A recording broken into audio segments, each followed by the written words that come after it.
Hi, I'm Katie Ziskind, licensed marriage and family therapist and 500-hour registered yoga teacher. I have a private practice in Nyanza, Connecticut called Wisdom Within Counseling. I specialize with children, adolescents, teens, and young adults, as well as parents who are raising a child or young adult. Today, I am going to do a video all about forgiveness. Forgiveness is something a lot of people struggle with because it goes really deep. It can even go deeper than the experience you're having. So conflict is typically 90% past experiences that have left us feeling triggered, wronged, or injured, and 10% the current experience of whatever the conflict currently is. So keep that in mind, and that also plays into forgiveness. So when we go through something, when we feel wronged, we end up feeling hurt. We can even feel anger, betrayal, and even shame or guilt. So there can be a host of really difficult and even uncomfortable feelings that arise when we feel wronged. Now I have a little sheet here that I'm going off of. So even sometimes when you feel hurt, you might even want to get revenge, intense rage that you have to get back at this person and say something really mean to jab them. And that actually causes more negative injuries. We call them, visceral, really deep visceral injuries when you say something in rage to hurt someone else.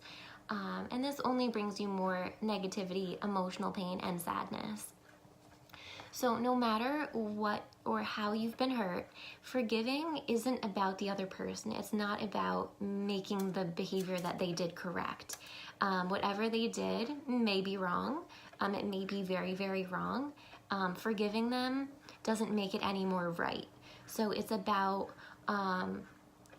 it's not about making what they did okay or acceptable. It's about letting go of your resentment and negativity that you're still holding on to about this past situation. And so when you hold on to hate, it actually can hold you back in your future. So let's just say you've been through a recent breakup and you're feeling a variety of feelings. Maybe this wasn't what you wanted, so you still are feeling in love with this person, but you're feeling very hurt, betrayed. How could they have fallen out of love with me?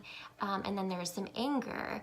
Maybe I should just move on and show them that I've moved on. And there's this a little bit of trying to hurt them back. So what you can do is forgive them.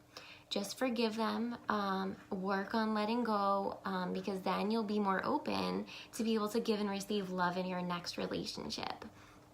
And you'll kind of also be able to step away from overthinking or ruminating, kind of getting fixated on those thoughts of like, what did I do to cause this? It's not you, right? Just go back to that. They're the one processing, but what you can do is forgive them. And that will allow you to heal.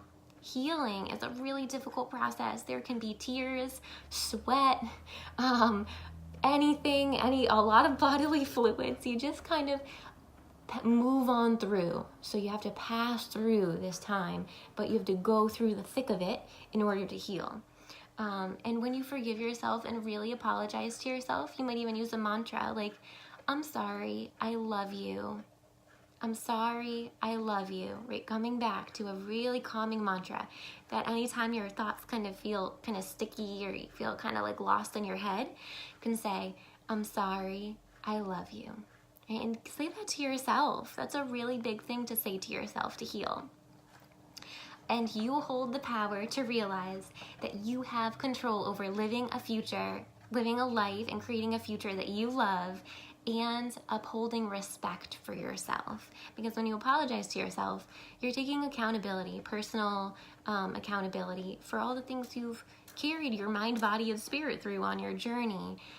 So you're allowing yourself to grow from your mistakes, letting go of people that have wronged you, and moving and vibrating at a higher, more positive vibration, rather than kind of living in a life stagnantly of anger and resentment. So remember that you have the choice as a human being to you have the power within you. You have the choice to overcome and forgive even the people that have wronged you on the deepest level. And this is a way of allowing yourself to be free. Saying sorry is not for them. It's for you, so that you can live a life that you love, free from anger and hate, and filled with light, rejuvenation, relaxation, and self-care. This is Katie Ziskind with Wisdom Within Counseling. I hope you enjoyed this video all about forgiveness. Simply saying I'm sorry can help you and the other person. So be the bigger person, say I'm sorry, it's okay, you can do it, be humble, but it's also really a huge thing for yourself to heal. Have a great day.